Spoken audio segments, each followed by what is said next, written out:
regardes ou pas? Ah merde, vas-y. Je regarde Philippe ou je te regarde toi? Regarde Philippe. Bon.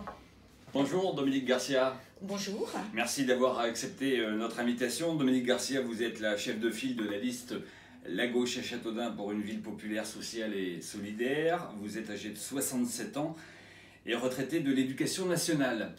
Dominique Garcia, dimanche avait lieu la journée mondiale du droit des femmes. Est-ce qu'il était important qu'une femme à Châteaudun soit tête de liste? Il est important que les femmes s'engagent en politique, à Châteaudun comme ailleurs. Je crois qu'à ce niveau-là, il y a quand même un grand déficit, parce que souvent, elles sont, effectivement, avec la parité des listes, elles sont dans les listes, mais il y en a peu qui sont tête de liste. Dominique Garcia, je sais que vous m'en avez voulu décrire récemment que vous ne rêviez pas de la mairie, donc si je comprends bien, et c'est tout à votre honneur, le poste vous intéresse, mais avec moins de 5% des voix lors de l'élection de 2014, est-ce que vous partez avec un débours insurmontable? Un débours, quelle expression. Nous partons, et moi en tant que tête de liste, avec optimisme. Nous avons mené une campagne qui nous a permis effectivement d'expliciter nos engagements, nos convictions, et les seules batailles qui sont perdues d'avant, c'est celles qu'on ne mène pas. Donc bien évidemment, nous tenons notre place. Quel est votre objectif au sein de la liste de gauche? Le maximum, bien sûr le maximum. Essayer de dépasser les 5%? Plus que ça, j'espère. Mais bien sûr, notre souhait, c'est de participer à la vie de la commune, à siéger au conseil municipal, et pourquoi pas être maire. Ce qui n'est plus le cas depuis 2008? Ce qui n'est plus le cas depuis 2008. Ça vous manque? Bien évidemment. Je pense que la nécessité d'une opposition s'est fait cruellement sentir depuis 2008. Nous, à chaque fois que nous avons été dans l'opposition au conseil municipal, nous avons toujours abordé et défendu Châteaudun dans ses services publics, dans l'emploi, nous avons défendu les travailleurs, et bien évidemment ne plus avoir d'opposition communiste au conseil municipal est quelque chose qui a fait vraiment défaut. Alors vous revendiquez votre engagement politique. Oui. D'autres candidats un petit peu moins. Je sais que vous leur en voulez de se cacher. Alors moi je pense qu'il comment pourrait-on dire, par légitimité, il faut avouer son étiquette politique, parce que y en a beaucoup qui l'ont. Qui ont défendu aussi au niveau national des choix qui ont été faits, qui se sont répercutés dangereusement sur la ville, que ce soit au niveau... Pourquoi se cache-t-il selon vous? Bon, je pense que c'est un peu dans l'air du temps, un peu dans l'air du temps, de ne pas vouloir avouer ses opinions politiques, ni de droite ni de gauche. Pourtant, la droite et la gauche, c'est pas pareil. Et de toute manière, à un moment ou à un autre, dans la vie politique, il faut bien affirmer ses convictions. Alors certains n'ont pas affirmé leurs convictions, mais ils sont quand même relativement tendres avec vous lors de cette campagne électorale. Christophe Signoret dit que vous êtes la seule à avoir une ligne directrice, une certaine cohérence, et même Alain Venot, le maire actuel de Châteaudun, dit qu'il aurait voté pour vous s'il n'y avait pas eu Philippe Duprieux. Quel grand écart. Ça vous fait plaisir quand même? Écoutez, je pense que je me suis toujours engagée à Châteaudun. Je suis vraiment de cœur et puis d'engagement pour Châteaudun. Je me suis énormément investie au niveau d'associations, au niveau de la citoyenneté. Et je trouve que nous avons la légitimité, effectivement, de nous présenter pour ces élections. Oui, vous dites que vous êtes guidé par l'humain. Oui. Qu'est-ce que ça veut dire concrètement? Guidé par l'humain, ça veut dire que par rapport au profit, ce sont d'abord les gens qui nous intéressent, l'humain d'abord, c'est-à-dire leur permettre de vivre correctement, d'avoir des emplois, de pouvoir effectivement assumer leur vie financièrement, culturellement. C'est pas le cas à l'heure actuelle sur Châteaudun? Sur Châteaudun, vous savez, Châteaudun c'est très paupérisé. Et je peux vous dire que les autres associations humanitaires ou caritatives ne démentiront pas. Les chiffres du chômage sont bons pour le... Il y a une petite baisse? Une petite baisse, mais regardons la réalité en face. Le pouvoir d'achat du mois n'est pas énorme, il y a un manque d'emploi important, et il y a toute une frange de la population qui est très paupérisée. Ce mandat a été marqué par la fermeture de la maternité. Oui. Vous la défendez. Pas la fermeture, mais oui. La maternité, l'annonce de celle de l'ex-base. Oui. Pour vous, c'est la faute à qui? L'État? C'est d'abord la faute, bien évidemment, à des choix politiques au niveau national, mais qui ont été relayés aussi par les élus du mois. Prenons par exemple la maternité. La maternité, elle aurait dû rester. On aurait dû beaucoup plus, les élus auraient dû beaucoup plus se battre pour cette maternité. Mais cette maternité, elle a fermé pourquoi? Eh bien parce qu'il faut quand même savoir qu'en 2008, c'est quand même M. Huguet qui est monté au ministère pour demander la fermeture de la chirurgie conventionnelle. Or, on savait à partir de... C'était le plus mauvais scénario.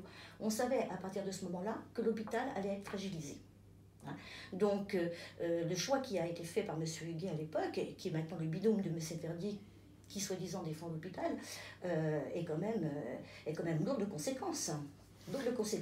Et puis, il faut savoir aussi que les élus du Noir notamment ne se sont pas opposés au niveau national depuis la loi Bachelot, Touraine, Buzyn, sur effectivement les coupes sombres qu'il peut y avoir au niveau des services publics. Donc vous êtes pessimiste sur cet aspect-là des choses concernant l'hôpital? Tant qu'il n'y aura pas de changement au niveau politique, au niveau national, tant qu'il n'y aura pas ces changements-là, qui doivent être portés d'ailleurs par la population et par leurs élus, effectivement, on peut dire que le service public est en danger. Donc votre liste peut être une bonne alternative lors de ces élections municipales? Notre liste est la seule liste engagée à gauche et qui peut être effectivement une alternative à des choix qui ont été faits. Alors vous dites également, nous n'avons pas de projet pharaonique, on reste réaliste. Vous, si vous n'aviez qu'un dossier à faire avancer lors de la prochaine mandature, lequel serait-ce? Comme je vous ai dit, c'est l'emploi et les services publics. Et bien évidemment, ce n'est pas à faire des promesses d'amélioration qui peuvent être très sympathiques, de petites choses, que la vie des Dunois va changer. Refaire la place du 18 octobre, la place de la Liberté, mettre un terrain synthétique au Stade Provost, ça ne fait pas partie de vos priorités? Ça ne fait pas partie de nos priorités. Nos priorités, on les exprime très, très fortement sur l'emploi et les services publics. Comment réindustrialiser la ville? C'est un peu votre terme aussi. Oui, bien sûr. Alors, bien évidemment, un maire, il ne peut pas tout faire. Bien évidemment, mais il peut mettre en synergie, notamment dans les choix qu'il affirme au niveau politique, mettre en synergie pour que, effectivement, à ce niveau-là, les choses bougent. Et puis, l'emploi va de pair avec les structures, les infrastructures publiques qui font défaut, qui font de plus en plus de défauts dans nos villes. Tout n'est pas si noir à Châteaudun, puisque même vous dites que tout n'est pas sujet à critique. Oui, bien sûr. Que Kellermann, ça vous plaît finalement? Écoutez, Kellermann, déjà, ça réunit la ville. Il y a des choses positives, bien évidemment. Il y a un débat au sujet du regroupement, du rapprochement des deux EHPAD au sein de l'ex-caserne. Vous y êtes favorable? Écoutez, de toute manière, il y a beaucoup de choses à faire au niveau des EHPAD. Déjà au niveau des personnels, déjà au niveau effectivement des structures qui doivent être maintenant adaptées. On ne peut plus avoir des EHPAD, des maisons de retraite comme il y a... Il faut vraiment que ça change, quoi. Demain, si vous êtes élu, quelle sera la première décision que vous allez prendre? La première décision, ce sera de mettre d'abord tout à plat. Tout à plat, que ce soit l'endettement de la ville, que ce soit les projets... L'endettement qui baisse? Oui, l'endettement qui baisse, mais qui est toujours là quand même. Et assez fortement quand même. Vous baisserez les impôts? Baisser les impôts, écoutez, de toute manière, on sera aux manettes, aux commandes, dans une équipe qui fera le maximum pour effectivement que les gens retrouvent le pouvoir d'achat. Il y a une question aussi qui taraude les électeurs, c'est l'attitude qu'aura votre liste si vous n'avez pas la chance d'aller au second tour. En 2014, vous n'aviez pas donné de consigne de vote. Est-ce qu'en 2020, vous allez tendre le bras, la main à quelqu'un? Ça sera après le premier tour. J'en réserve les surprises. Il y a un enjeu particulier sur cette élection, d'après vous? Il faut redynamiser Châteaudun? Oui, mais on ne peut pas redynamiser sans un contexte national. On le sait tout bien vient d'en haut. Tout ne vient pas d'en haut. Bien évidemment, il y a des choses qu'il faut améliorer dans la ville. Mais on ne peut pas... La perte des emplois, qui a commencé d'ailleurs à partir du moment de la GSP, ça a bien été des choix politiques du capital. Les gens n'avaient plus de travail, sont partis, c'est comme ça que la ville a périclité.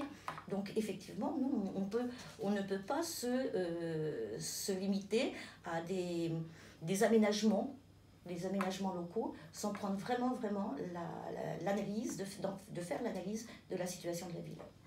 On a bien compris votre message, Dominique Garcia. On va terminer par 3 questions. Vous répondez par oui ou par non. D'accord. Première question, Dominique Garcia, Fabien Verdier qui a tendance de gauche. Est-ce que ça serait un bon maire selon vous? Bon, je ne vais pas répondre à cette question-là. Hein. En voulez-vous toujours au Parti Socialiste de s'être retiré en 2008? Je pense qu'il a fait une erreur. Il a fait une erreur parce que depuis 2008, il n'y a pas eu d'opposition de gauche à la ville. Donc c'était une erreur stratégique. Et on termine par la même question pour tous les candidats. On craint une participation moindre en raison de l'épidémie de coronavirus. Fallait-il reporter les élections municipales? Écoutez, c'est un moment important quand même, les élections municipales. Hein. Je crois que beaucoup de mesures sont prises pour faire attention. Maintenant, non, les élections municipales, elles doivent se passer. Merci Dominique Garcia. Je vous en prie.